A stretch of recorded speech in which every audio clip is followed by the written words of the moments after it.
श्री शिवाय नमस्तुभ्यम। महाराज, आप सभी लोग जानते हैं कि पुत्रदा एकादशी का व्रत बहुत ही बड़ा माना जाता है और इस पुत्रदा एकादशी व्रत के दिन आप लोग को 2 दीपक वाला उपाय जरूर करना चाहिए, जिस उपाय को करने से आपके ऊपर 97 लाख तक का कर्जा अगर होगा तो वो उतर जाएगा और आपके घर में पैसों की बरसात होना शुरू हो जाएगी। महाराज, ये उपाय वैसे तो हमने 7 साल पहले बताया था, पर हमने अभी की ही कथा में वापस से यहाँ पर बताया हुआ है। इसलिए इस पुत्रदा एकादशी के दिन, जो कि साल के आखिरी दिन पर पड़ रही है, आप इस दिन ये 2 दीपक वाला उपाय जरूर करें। महाराज, यह उपाय घर का कोई भी एक बड़ा सदस्य कर सकता है। विशेष रूप से घर की जो बड़ी माताएं बहनें होगी, उनमें से कोई भी एक माता बहन इस उपाय को कर सकती है। महाराज, ये उपाय आपको शाम के समय प्रदोष काल में करना है। लगभग शाम को 6 बजे से 7 बजे के बीच में आप ये उपाय कर सकते हैं।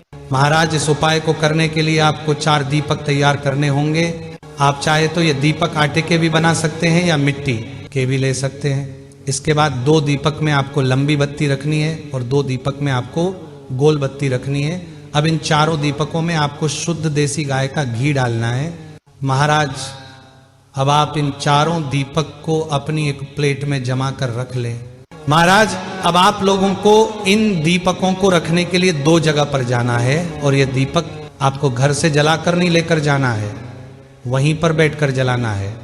महाराज, सबसे पहले आपको अपने ही घर के पास में जो शिवजी का मंदिर हो वहां पर जाना है और वहां पर जाकर शिवजी की शिवलिंग के पास में बैठ जाना है। अब सबसे पहले आप अपनी थाली में से 2 दीपक उठाएं, जिसमें से एक गोल बत्ती का और एक लंबी बत्ती का होगा, और उन्हें अपनी माचिस से जला लें। और माचिस आप अपने घर से लेकर आए, दोनों दीपक को जलाकर दोनों दीपक को शिवलिंग के बिल्कुल सामने रख दीजिए। महाराज, इसके बाद में आप भगवान शिवजी से धन संपदा के लिए प्रार्थना कीजिए कि आपके घर में कभी पैसे की कमी ना आए, और अगर आपके ऊपर बहुत कर्जा है तो आप अपने कर्ज के लिए भगवान से प्रार्थना करें। महाराज, अब जैसे ही आप अपने 2 उसके बाद भगवान शिवजी से प्रार्थना करके पैर पड़कर आप वहां से बाहर निकल जाए और अब अपने बचे हुए 2 दीपक को लेकर सीधा किसी भी बड़े वाले बेलपत्र के पेड़ के नीचे पहुंच जाए। ये बेलपत्री का पेड़ ऐसा होना चाहिए जिसकी छांव आपके ऊपर आती हो। छोटे बेलपत्र के पौधे के नीचे आप यह उपाय न करें। महाराज, अब जैसे ही आप लोग बेलपत्र के पेड़ के नीचे पहुंचते हैं तो अब आप लोगों को अपने बचे हुए 2 दीपक को वहीं पर बैठकर जला लेना है। दोनों दीपकों को जलाकर अब आपको इन्हें भी बेलपत्र के पेड़ के सामने रख देना है और भगवान शिव और माता पार्वती जी से प्रार्थना करना है, क्योंकि गोल बत्ती का दीपक शिव जी का है और लंबी बत्ती का दीपक पार्वती जी के लिए है। यहाँ पर भी आप दीपक रखकर अपने कर्जे के लिए प्रार्थना कीजिए।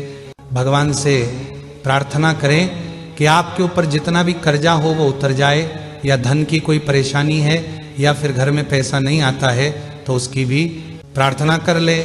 महाराज, इसके बाद आप वहाँ से उठकर सीधा अपने घर आ जाए और यहाँ पर आपका ये 2 दीपक वाला उपाय पूरा हो जाता है। ये उपाय करने से बहुत सारे लोगों को बहुत बड़ा फायदा हुआ है, बहुत लोगों का कर्ज उतर गया है, बहुत लोगों के घर में पैसा आना शुरू हो गया है। तो आप भी इस उपाय को करके जरूर देखें और इसका फल जरूर प्राप्त करें। महाराज, इसके अलावा अगर इस 2 दीपक वाले उपाय को करने में आपको कोई भी परेशानी आती है तो आप हमसे कमेंट करके पूछ सकते हैं, और आप हमारी ये वीडियो कहाँ से देख रहे कमेंट पर जरूर बताएं। श्री शिवाय नमस्तुभ्यम। महाराज।